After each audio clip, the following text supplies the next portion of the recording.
Hello students, today we are going to continue with second and last part of chapter number 4, that is disaster management. So let's start. Now let's see an example. Can you accommodate 300 students in your classroom at a time? What will happen if you accommodate 300 students at a time in your classroom? So students, firstly, you cannot accommodate 300 students in classroom at a time. If you accommodate 300 students at a time in your classroom, the class would be crowded. There will be utter chaos and panic in the classroom. There could be stampede while going out of the classroom and also breathlessness among fellow students. So students, today let's study about disaster management.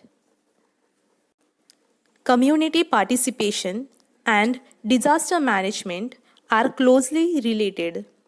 Taking steps to prevent disasters, that means to keep you and your family safe during a natural disaster. These preparedness safety tips can prevent injuries and make the difference in an emergency. Making plans to face disasters and developing the capacity for that is called disaster management. So students, taking steps to prevent disasters, making plans for to face disasters and developing the capacity for that is called disaster management. To prevent or reduce damage caused by natural or man-made disasters, emergency planning and management is required. Institutes at work. The National Disaster Management Authority was established in 2005. It undertakes planning and implementation of disaster management work. Always remember, during a disaster, helping and supporting each other is our moral responsibility. In case of disaster or emergency, we can contact on following numbers: Police 100, Fire Brigade 101, Ambulance 102, Disaster Management Cell 108. Next is remedial and preventive measures. Let us see what precautions we can take before or in the event of a natural or man-made disasters.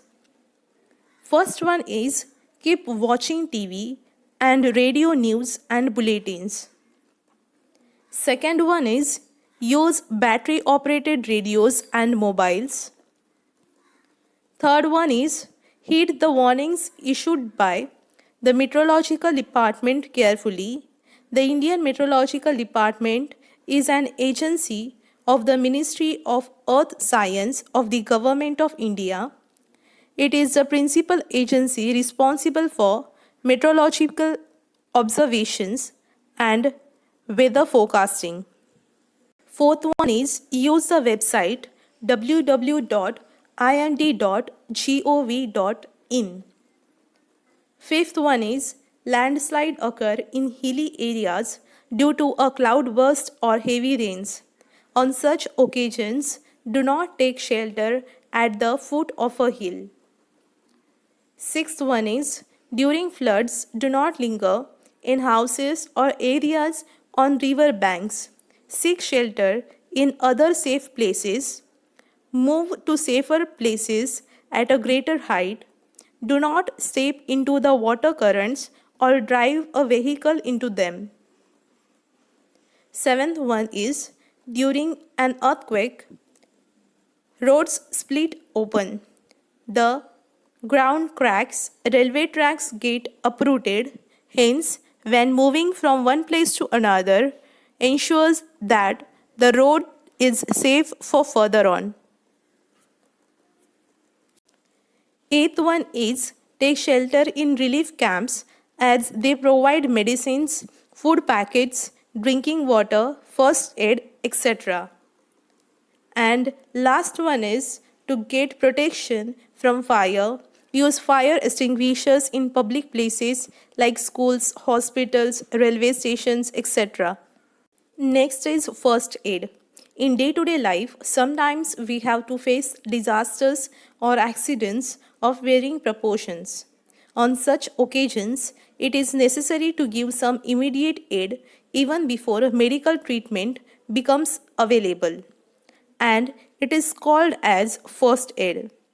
First aid for some accidents are given below. Let's study it one by one. First one is external bleeding. If a person is bleeding, first make him sit or lie down comfortably.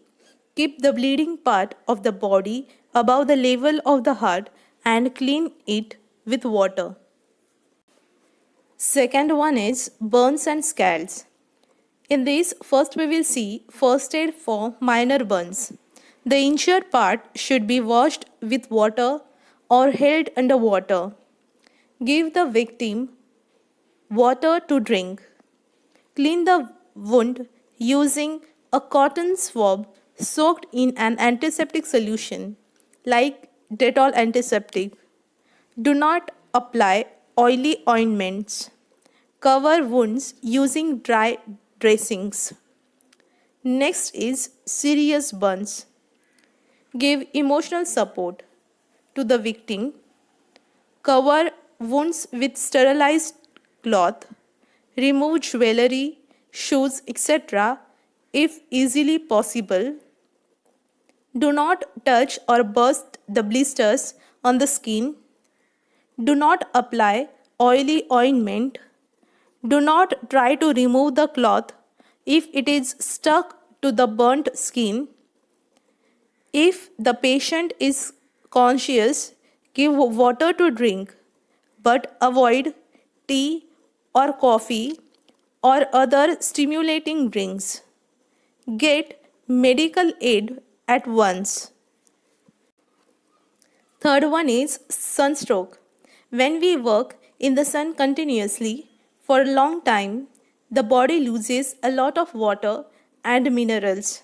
That is the reason for sunstroke, which is also known as dehydration.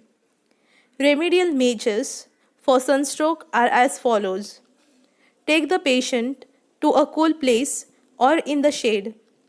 Sponge the whole body with cold water. Place a cloth soaked in cold water on the neck. Give plenty of water or liquids like sherbets to drink.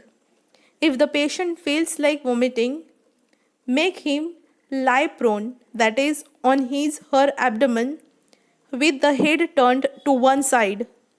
Get medical help or shift the patient to a hospital. Fourth one is snake bite.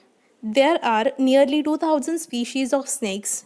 Of these, only a few like cobras, kraits, vipers, and sea snakes are poisonous. Therefore, all snake bites are not fatal.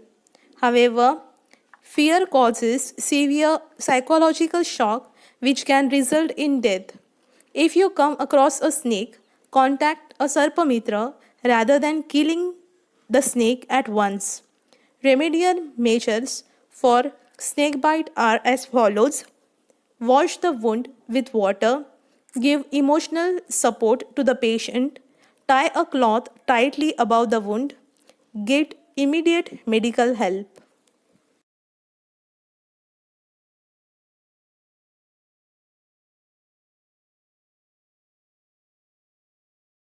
Fifth and last one is dog bite. In a dog bite, there is a risk of infection through the blood. Hence, first aid and medical help are necessary. Remedial measures for dog bite are: wash the wound with a solution of potassium permanganate or other antiseptic. Cover the wound with a clean and dry cloth. Get a doctor's help and an injection of the anti-rabies vaccine. So students, I hope you all understood chapter number 4. Soon we will meet with next chapter. Thank you for watching this video.